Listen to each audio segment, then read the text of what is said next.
आफूलाई परिस्थितिको उपज ठान्छ भने कसैले चाहिँ परिस्थितिलाई आफ्नो उपज ठान्छ। अलिकति फरक छ, ठिक छ।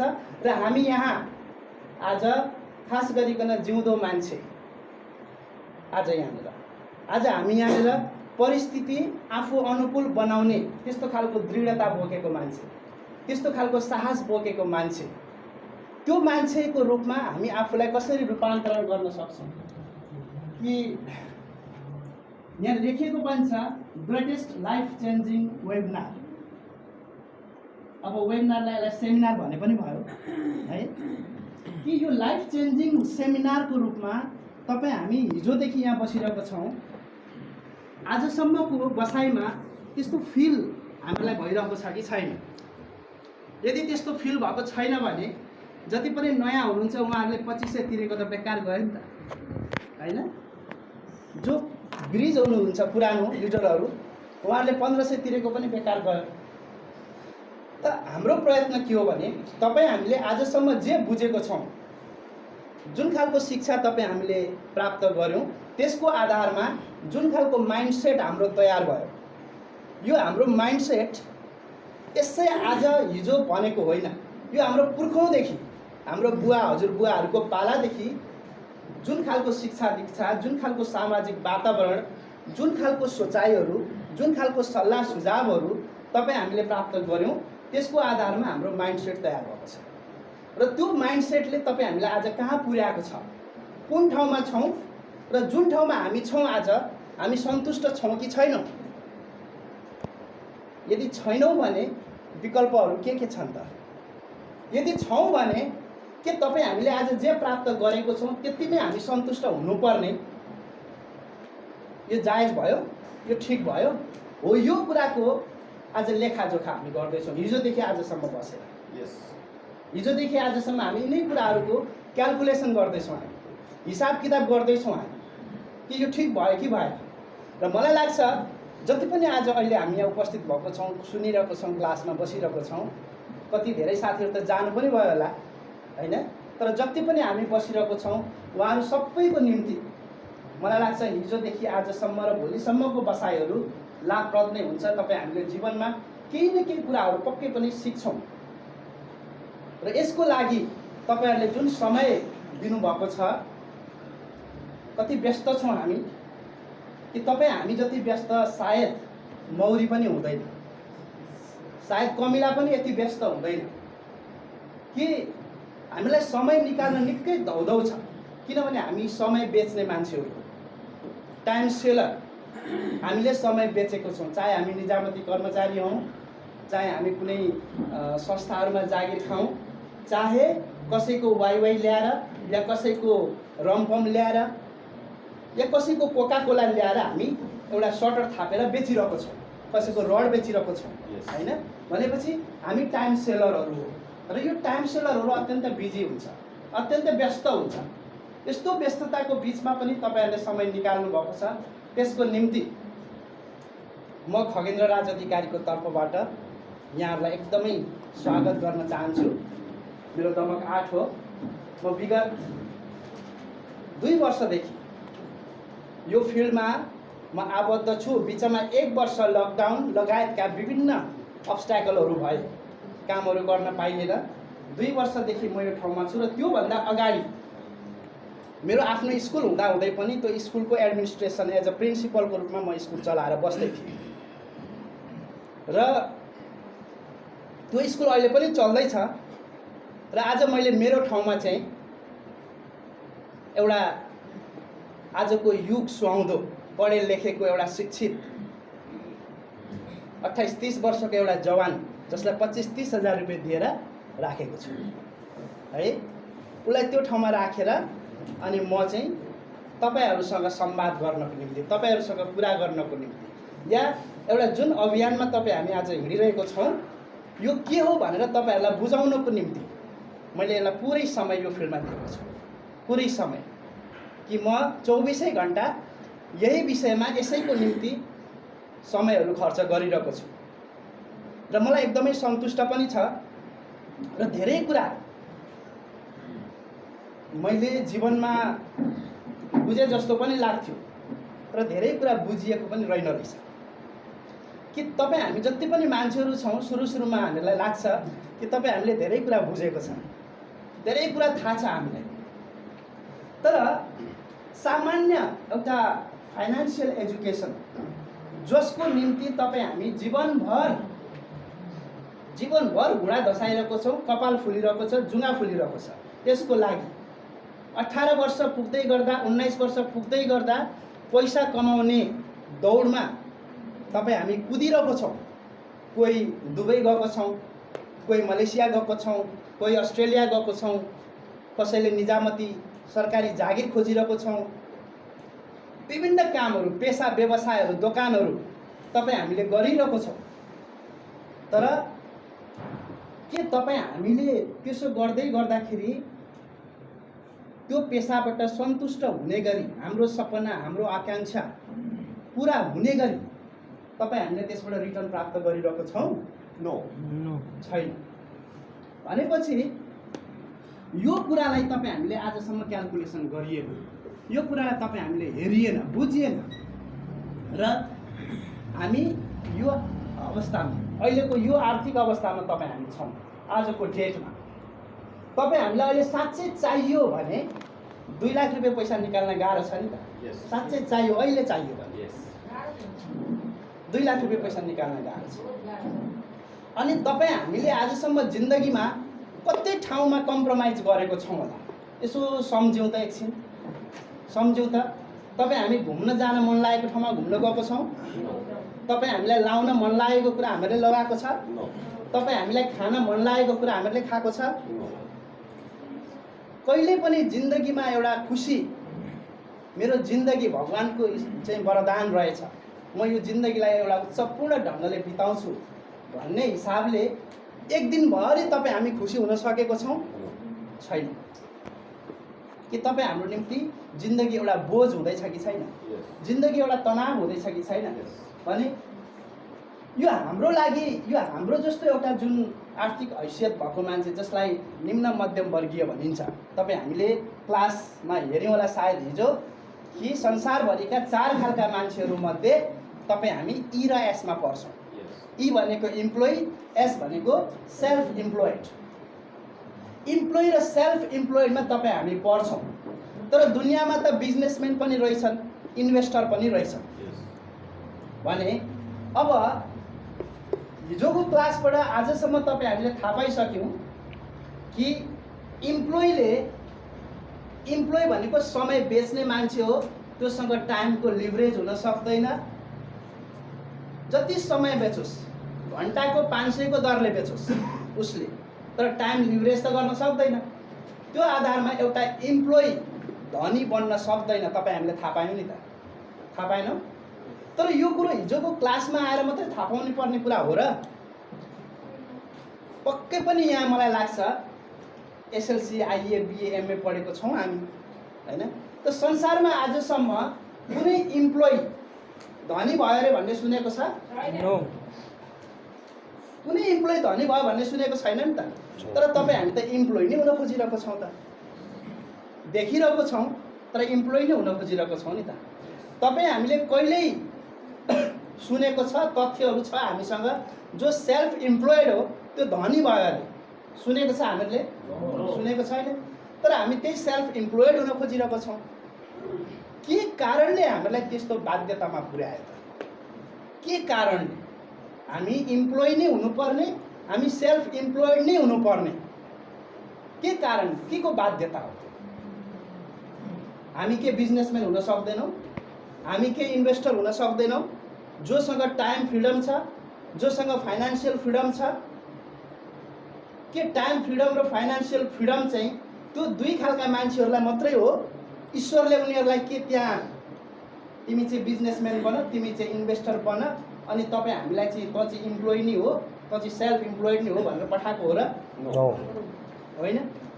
भने के हाम्रो रोजाइ गलत हुनु पर्यो? तपाईँ हामीले गलत बुझेको कारणले, गलत सोचेको कारणले, गलत विश्लेषण गरेको कारणले, हाम्रो रोजाइको कारणले आजको हाम्रो परिस्थिति निर्माण भएको हो नि त। हो यो कुरा तपाईँ हामीले बुझ्नु पर्यो कि हामी इम्प्लोइ र सेल्फ इम्प्लोइडको रूपमा मलाई त्यही लाग्छ। मलाई लाग्छ यहाँनिर कोही पनि हामी बिजनेसम्यान छैनौँ। प्लिज छौँ भने हात उठाइदिउँ। कोही हुनुहुन्छ बिजनेसम्यान जसले 10,000 मान्छेहरूलाई आफ्नो सिस्टममा राख्नुभएको छ। बिजनेसम्यान र सेल्सम्यान फरक कुरा हो। कसैले उत्पादन गरेको सामान डोकामा राखेर या नाङ्लोमा राखेर या एउटा सटरमा राखेर बेच्नु सेल्सम्यान हो। बिजनेसम्यान भनेको चाहिँ मानिसहरूलाई रोजगारी सिर्जना गर्ने एउटा सिस्टममा दिएर हो, त्यसलाई चाहिँ बिजनेसम्यान भनिन्छ। जस्तो म स्कुलको फाउन्डर, म के हो, म बिजनेसम्यान हो। मैले 20 जना मान्छेलाई के गरेको छु, एउटा सिस्टममा राखेर काम गराएको छु र मेरो सिस्टमले स्कुल चलिरहेको छ। म तपाईहरुसँग यहाँ बसेर कुराकानी गरिरहेको छु। मेरो अनुपस्थितिमा मेरो स्कुल बन्द छैन, चलिरहेको छ। तर 10 जना मान्छेलाई रोजगार दिने मान्छेलाई पनि बिजनेसम्यान भनिदैन। त्यो पनि एक प्रकारको सेल्फ इम्प्लोयड नै हो।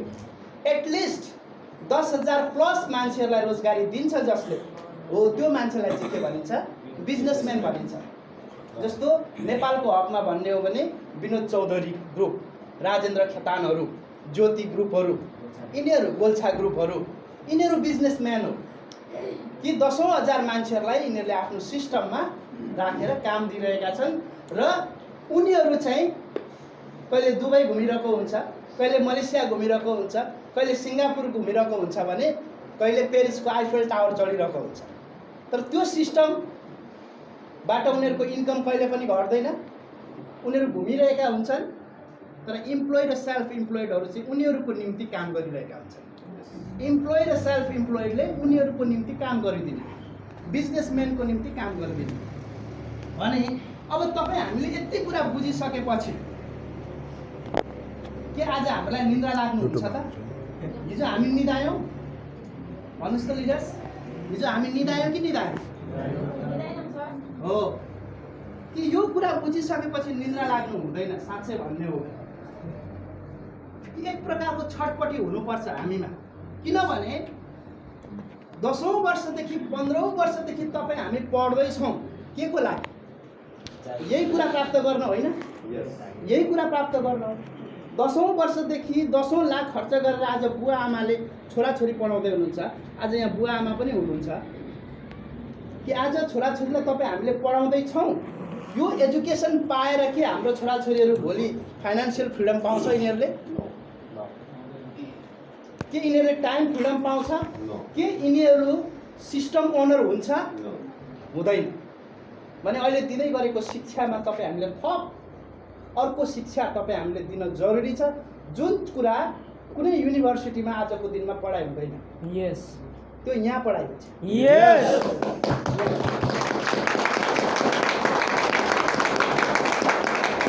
जति पनि हामी स्टुडेन्टहरू छौँ अहिले पढ्दै गरेको, उहाँहरूको लागि पनि यो एकदमै राम्रो कुरा छ र हामी बुवा आमा भइसकेकाहरूले पनि आफ्नो बच्चाहरूलाई यो एजुकेसन दिन जरुरी छ। तपाईँ हामीले पनि बुझ्न जरुरी छ।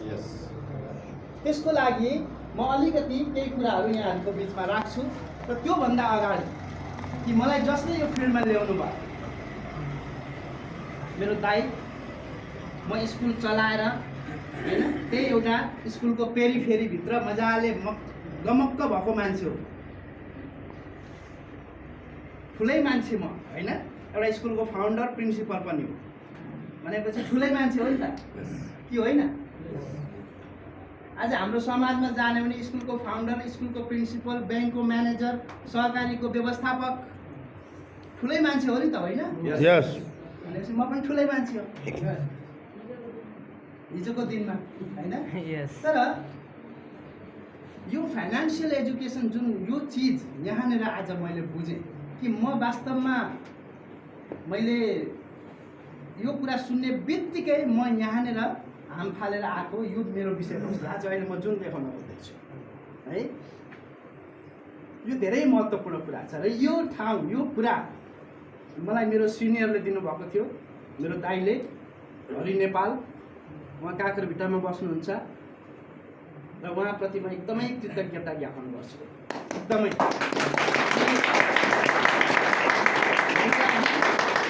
बुवा आमाले मलाई जन्माउनु भयो, तर जन्मिसकेपछिको अर्को पुनर्जन्म चाहिँ मैले दाइबाट प्राप्त गरेँ। यस म उहाँप्रति धेरै आभार व्यक्त गर्छु। सायद मैले यो ठाउँ नभेटेको थियो भने मैले यो कुरो थाहा नपाइकनै मेरो इहलीला समाप्त हुन्थ्यो। मैले यो कुरो थाहा नपाइकनै, र दुनियाँमा यस्ता धेरै मान्छेहरू छन् हाम्रो गाउँघरमा, हाम्रो समाजमा यो कुरा थाहा नपाइकन अहिले जुन बताउन गइँदैछ, हिजो हामीले जुन यहाँ बतायौँ, यो कुरा थाहा नपाइकन संसारबाट बिदा हुने पनि धेरै मान्छेहरू छन् है। त्यसो भएको हुनाले दाइ त्यस पछाडि जसले यो एउटा प्रिन्सिपल, यो एउटा आइडियोलोजी, डाइरेक्ट सेलिङको आइडियोलोजी, जसरी आज मार्क्सवादलाई पूजा गर्ने मान्छे हामी देख्छौँ, जसरी प्रजातान्त्रिक समाजवादलाई पूजा गर्ने मान्छेहरू हामी देख्छौँ, राष्ट्रवादलाई पूजा गर्ने मान्छेहरू हामी देख्छौँ, पुँजीवादलाई पूजा गर्ने मान्छेहरू हामी देख्छौँ, द्वन्द्ववाद, भौतिकवाद, अध्यात्मवादी विभिन्न खालका विचारहरू हामी देख्छौँ, त्यसलाई पूजा गर्ने मान्छेहरू हामी देख्छौँ भने डाइरेक्ट सेलिङ यो 21st सेन्चुरीको लेटेस्ट मार्केटिङ मोड्युल, लेटेस्ट सबैभन्दा पछिल्लो बजारको एउटा प्रणाली कि अहिलेसम्म जुन बेलादेखि बजारको अवधारणा आयो त्यो बेलादेखि अहिलेसम्म यो डाइरेक्ट सेलिङ, यो कन्सेप्ट आउनुभन्दा अगाडिसम्म उत्पादन गर्ने कम्पनीका मालिकहरू र त्यसलाई उपभोक्तासम्म पुर्याउने रिटेलरहरू, म्यानुफ्याक्चरिङ गर्ने कम्पनी, त्यसलाई इम्पोर्ट गर्ने इम्पोर्टरहरू, त्यसलाई एडभर्टाइज गर्ने एडभर्टाइज एजेन्सीहरू, डिलरहरू, होलसेलरहरू र रिटेलरहरू, यिनीहरू मात्रै लाभान्वित थिए। यिनीहरू मात्रै लाभान्वित थिए, यिनीहरूले मात्रै पैसा कमाइरहेको थिए। कसको कारणले? कि तपाईँ हामी जो अल्टिमेट फाइनल कन्ज्युमरहरू, उपभोक्ताहरू हो, हामीले उपभोग गरिदिएको कारणले उनीहरू कमाइरहेको थिए। अहिलेसम्म बजारको अवधारणा त जुन बेलादेखि पैसाको आविष्कार भयो त्यति बेलादेखि सुरु भयो नि त। भनेपछि सोच्नुहोस् त कुन बेलादेखि? त्यो बेलादेखि अहिलेसम्म तपाईँ हामीले उपभोग गरिदिएको कारणबाट उनीहरू मोटाए, उनीहरूले पैसा कमाए। कसले पैसा कमाए? उत्पादन गर्ने उत्पादकदेखि त्यसलाई च्यानलिङमा राख्दै राख्दै राख्दै राख्दै राख्दै रिटेलरहरूसम्मले, खुद्रा व्यापारीहरूसम्मले पैसा कमाए। तर तपाईँ हामीलाई केही थिएन, एउटा उपभोक्तालाई केही थिएन। बजारले उपभोक्तालाई सामान मात्रै दिन्थ्यो, नाफामा हिस्सेदारी दिएको थिएन।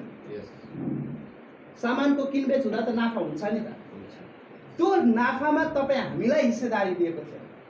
तर जब यो प्रणाली डाइरेक्ट सेलिङ, यो जुन मार्केटिङ मोड्युल जब आयो, यसले तपाईँ हाम्रो हित गरेको छ, तपाईँ हामी उपभोक्ताहरूको हित गरेको छ। आज जति पनि कन्सियस कन्ज्युमरहरू छ त्यसले डाइरेक्ट सेलिङबाट, त्यो च्यानलबाट आउने सामानहरूलाई उपभोग गर्नुपर्छ। के को लागि? त्यो उसको हितमा छ, त्यो एउटा उपभोक्ताको हितमा छ। नाफाको हिस्सेदारी दिन्छ कम्पनीले उपभोक्तालाई। अहिलेसम्म हामीले यस्तो कुरा सुनेको थियो? नो। मैले कम्पनीको लाइफ बोय साबुन मैले प्रयोग गरिदिएँ, त्यो प्रयोग गरिदिए बापत कम्पनीले मलाई 2 रुपियाँ मेरो एकाउन्टमा दिएछ, यस्तो सुनेको छ? नो। अहिलेसम्म मैले कोलगेट प्रयोग गरेँ, अहिलेसम्म मैले क्रिम फेयर एन्ड लभली प्रयोग गरेँ, त्यो फेयर एन्ड लभली प्रयोग गरे बापत मैले मात्रै होइन, मेरो आमाले पनि गर्नुभएको, मेरो हजुरआमाले पनि त्यो प्रयोग गर्नुभएको। तर आजसम्म त्यो प्रयोग गरे बापत मेरो एकाउन्टमा 4 आना, 8 आना, 2 रुपियाँ, 5 रुपियाँ आएको छ? नो, छैन। किन छैन भन्दा त्यो पुरानो ट्रेडिसनल मार्केटिङ मोड्युल जुन हो त्यसले उपभोक्तालाई केही पनि दिँदैन थियो। यो कुरा बुझ्नु पर्यो, त्यसले उपभोक्तालाई केही पनि दिँदैन थियो। र यो डाइरेक्ट सेलिङले चाहिँ उपभोक्तालाई तपाईले सामान उपभोग गरिदिए बापत जुन नाफा छ, त्यो नाफामा म मात्रै खाने होइन, तिमी पनि अलिकति हिस्सेदारी ल्याऊ, तिमी पनि राख। यो खालको एउटा मार्केटिङ मोड्युल आजभन्दा झन्डै 100 वर्ष अगाडि यो कन्सेप्ट तपाईँ हाम्रो बिचमा आएको। कति वर्ष अगाडि? 100 वर्ष अगाडि यो कन्सेप्ट, यो डाइरेक्ट सेलिङको यो कन्सेप्ट यसलाई अझ डेभलप्ड गरेर विकसित मुलुकमा यसलाई मल्टिलेभल मार्केटिङको रूपमा पनि विकसित गरियो, अझ डेभलप्ड। र यो प्रणालीको पक्षमा र यो प्रणालीको विपक्षमा समाजका धेरै तहका, धेरै तबकाका, धेरै पक्षका मान्छेहरू लागे। किनभने कुनै पनि आइडियोलोजीले सबै मान्छेलाई भलो गर्दैन। यस्तो छ जुन आइडियोलोजीले सबैलाई भलो गरोस्? यस्तो छैन। दुधले सबैलाई राम्रो गर्छ अरे यस्तो सुनेको छ? नो। घिउले सबैलाई राम्रो गर्छ? नो। गर्दैन। भनेपछि यो आइडियोलोजीले पनि तपाईँ हामी जस्ता निम्न मध्यम वर्गीय जो रिटेलर हुन सक्दैन, जो होलसेलर हुन सक्दैन, जो डिलर हुन चाहँदैन, जो इम्पोर्टर हुन चाहँदैन, किन? त्यो हुनु भनेको कम्पनीको म्यानुफ्याक्चरिङको भरिया हुनु मात्रै हो। कसैलाई लाग्छ म ठुलो होलसेलर, तर होलसेलर होइन, ऊ को हो? भरिया हो। यसलाई स्वीकार्नु पर्यो। कसको भरिया? पञ्चकन्या स्टिलको भरिया हो नि त, हार्डवेयर हो होइन र? आज वाइवाई बेच्दै गरेको, आज चाउचाउ बेच्दै गरेको को? भरिया होइन? भरिया। टेलिभिजन बेचिरहेको छ चौधरी ग्रुपको, भरिया होइन र? भरिया। किन भरिया हो भनिन्छ भने आफ्नो पुँजी लगानी गरेर जम्मा जम्मी 10% को लागि काम गर्दैछ नि त उसले, होइन र? आफ्नो पुँजी लगानी गरेर 10औं लाख पैसा, 20औं लाख पैसा घर घडेरी राखेर ब्याङ्कबाट लोन लिएर उसले काम गरिरहेको छ भने उनीहरूको लागि पनि मलाई कस्तो लाग्छ भने उनीहरूको लागि पनि उत्पादकवालाले नै, माथिको मान्छेले नै पैसा कमाइरहेको छ। उनीहरूले त फगत 10% को लागि, 5% को लागि काम गर्दैछ भने आज डाइरेक्ट सेलिङको कारणबाट त्यस्ता भरियाहरू पेसा छोडेर यहाँ आउँदैछन्। खोइ हाम्रो रचना म्याम खोइ हुनुहुन्न? रचना म्याम जुत्ताको व्यापारी, ठुलो व्यापारी दमकको जुत्ता बेचिदिनुहुन्थ्यो कम्पनीको, आज जुत्ता छोडेर यहाँ आउनुभयो भनेपछि उनीहरूको लागि घाटा भयो कि भएन?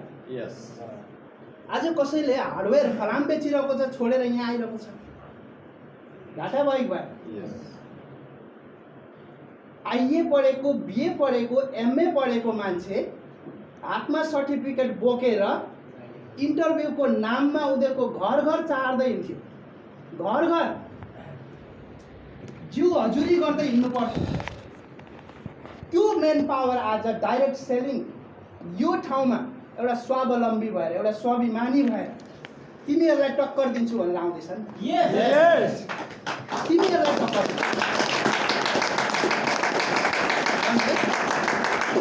उनीहरूको मेन पावर आज यसले खोजिदिँदैछ कि छैन? Direct selling. आज क्रिकेट खेलेर नाम कमाएकाहरू, कसैको बोली क्यारिकेचर गरेर नाम कमाएकाहरू,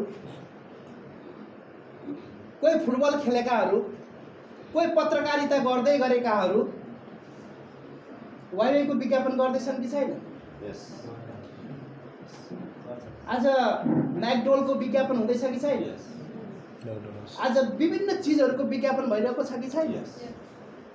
उनीहरूको विज्ञापन गर्ने त्यो फेस आज हामी बन्दैछौँ नि त। हामी बन्दैछौँ भनेपछि उनीहरूको रोजगारी, उनीहरूको आम्दानीको बाटो डाइरेक्ट सेलिङले खोसिदिँदैछ कि छैन? भने ती मान्छेहरू हाम्रो पक्षमा कहिले पनि हुँदैन, मिडियाहरू पनि कहिले कहिले हाम्रो पक्षमा हुँदैन। किनभने एडभर्टाइज पञ्चकन्या, गैरा सिमेन्ट एक पन्ना छापिदेऊ, हाम्रो तर्फबाट विज्ञापन जाँदैन, डाइरेक्ट सेलिङबाट विज्ञापन जाँदैन। उनीहरू हाम्रो पक्षमा हुन्छ त? हुँदैन। त्यो भएको हुनाले तपाईँ हामीले एकदमै बुझ्नु पर्यो कि यो आइडियोलोजी, यो डाइरेक्ट सेलिङको यो कन्सेप्ट तपाईँ हामी जस्ता जोसँग रिटेलर हुने हैसियत छैन, जोसँग डिलर हुने हैसियत छैन, जोसँग अरू नै क्षेत्रमा नाम कमाएर यहाँ विज्ञापन गर्ने हैसियत छैन हो। ती मान्छेहरूको लागि मात्रै यो फिल्ड हो, ती मान्छेहरूको लागि मात्रै।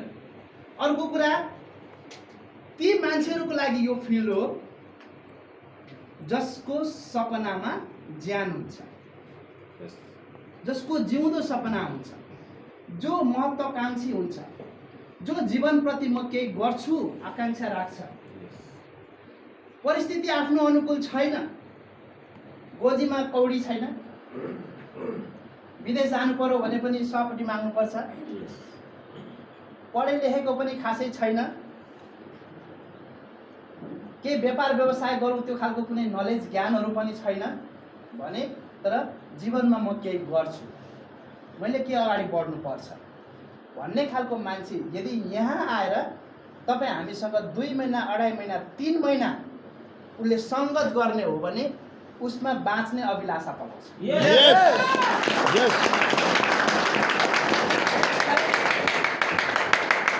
उसलाई म केही गर्न सक्छु त्यो ढाडस मिल्छ यहाँ यो ठाउँमा, यो फिल्डमा। त्यो भएको हुनाले म एकदमै आग्रह गर्छु तपाईँहरू सबैलाई कि तपाईँ हाम्रो गाउँघरमा जति पनि छन् साथीहरू जो फ्रस्ट्रेट भएको छ, डिप्रेसन भएको छ, कामको खोजी गरिरहेको छ, उनीहरूलाई यो ठाउँ तपाईँ हामीले देखाउन जरुरी छ, बुझाउन जरुरी छ। र आज जति पनि साथीभाइहरूले तपाईँ हामीले यो ठाउँ देखाउनु भयो, बुझाउनु भयो, उहाँहरूको निम्ति तपाईँहरूलाई कस्तो लाग्छ? एकचोटि ताली बजाउन मन लाग्छ।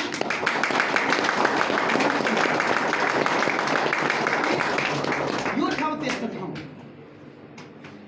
पैसावाल धनाढ्य बुवा आमा भएको, ब्याकग्राउन्ड भएको मान्छेहरूको लागि यो फिल्ड होइन।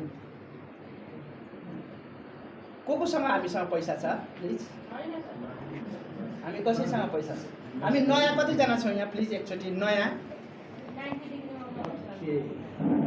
उठाउनु है सर। थ्याङ्क यू तपाईँहरूको लागि। तपाईँहरूलाई म आज 2-4वटा कुरा, पुरानो त साथीहरूले प्रायः कुराहरू सुन्नुभएको छ, म तपाईँहरूलाई 2-4वटा कुराहरू बताउँछु। ठिक छ सर, सुरु गरौँ त्यसलाई।